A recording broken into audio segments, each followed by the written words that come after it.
got less than an hour to go for the budget. What we want to do right now is get in quick reactions from a cross-sector representation. I want to go across to Rashesh Shah, founder of Edelweiss.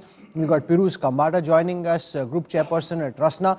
Let me go across to Rashesh Bhai first, Mr. Shah.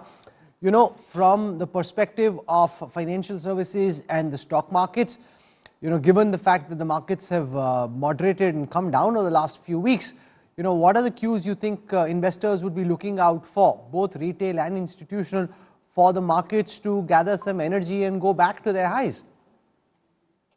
Yeah. Hi, Rahul. Hi, Rajdeep. Hi. Yeah, I think the biggest issue right now, even after the Q3 results we are seeing, is growth. I think it's now almost a given that growth is slowing down in India. And I think picking up growth is going to be an important one. So I saw the economic survey yesterday. And if you're going to aim for 6.3 to 6.8% growth for the coming year, I don't think it's going to excite investors. I think somewhere in the 7 plus, maybe closer to 8% kind of a growth oriented budget is what we need. And for that, we need to boost consumption. Government will have to again spend on capex because we do think even for the next year, private capex is going to be muted. So government capex, government, cutting off tax, especially for the middle class, rationalizing it, putting money in the hands of the middle class to boost consumption are the two most important things. I don't think investors in the market or even all the corporates are actually looking at will growth come back. So I think the biggest question, if today the finance minister is able to answer, is to convince everybody that growth will come back. She is focused on growth. It is a growth-oriented budget. And she's willing to take risks because obviously without taking risks, she won't be able to get there. So I think not a good time to be very conservative, to even be very moderate on the fiscal spending. But I think this is the time to go a little bit more aggressive, which is what I'm moving. Okay, you're seeking aggression. Piruz Kambata, you run Rasna. On the issue of urban consumption, what is it that you're seeing in your numbers and with all the peers that you speak to? And what are your recommendations for what Finance Minister Sitharaman should be doing to try and boost urban consumption? On the number two, I can easily say that I think the most important message of the economic survey is that the government should get out of the way. I think let industry do its best and let industry put money where it knows best and let government ease all the regulations and all the environment so that really the startups foster, the MSMEs foster and the established players foster. So that is the first message I expect. That if the economic survey clearly says that this is the real problem, then let the government really have a roadmap towards what I call a real ease of doing business. So I think that is the most important thing which I picked up from the economic survey. Coming to the consumption story, I think honestly speaking, there are a lot of complexities involved. I think number one in our field, what is involved is the high cost of inflation in the agri-commodities. Now that has come in a great way of the costings of almost all products. So obviously, we are a very cost-driven market. So till the costing is correct, the consumer is not going to buy. And now coupling to it the complexities of the GST, and I think I don't want to talk too much about it, we all know about that. That has really made the food products more costlier. Now that is not actually helping consumption in any way, and that's why a GST rationalization, I know it is not part of the budget, that is I think the most important thing to ensure that the prices are stabilized and we get more people to consume healthy processed food. I think that is very important today, the message I would like to give.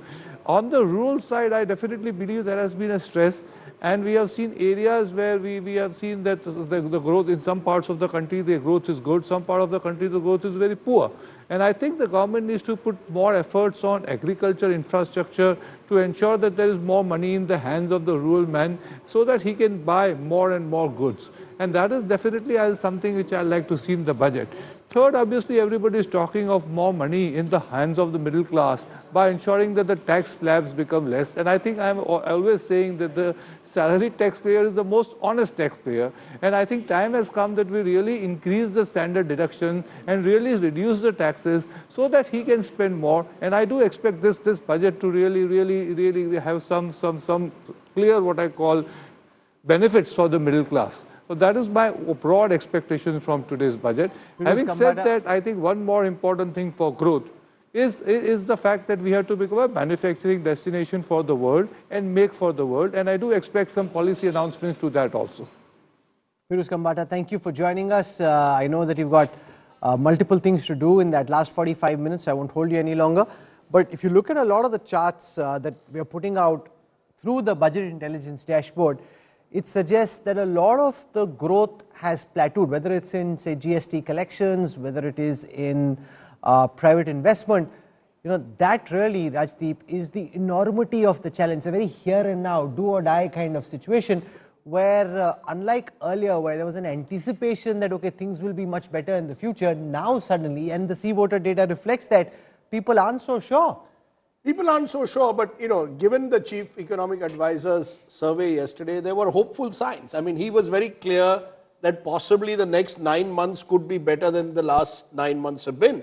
So I think, India is the classic story, Rahul, of glass half full or half empty. Rajiv mentioned the reforms this government has done in the last 10 years. Of course they have. But, you can reform with intent. Execution, the challenges that lie in ensuring that on the ground the bureaucrats buy into your reform measures is a huge challenge. And somewhere there's been a mismatch, therefore, between intent and execution. I think that's going to be the test over the next 9 months. 2024, Rahul, was the year of politics. You had election not just in India but across the world in more democracies than ever before. 2025 has to be the year of the economy. The countries that manage their economic, this economic dissonance across the world will be the countries, I think, which will be future ready. This is the budget to make us future ready. Mr. Kambata says, apple and pie, first principles. Government has to get out of business. I think Shankar and I have been hearing this for the last 25, 30 years. How many, every time before the budget, this is what industrialists say. After the budget, they'll give 9 or 10 to the finance minister, even though she may not get government out of business. This is what Chief Minister Narendra Modi at that time had said in 2013 when he came to the India Day conclave just before the general election, that the government has no business of being in business. He wanted small government, but that was talk. In reality, that's not been easy to do, and I think that's the challenge.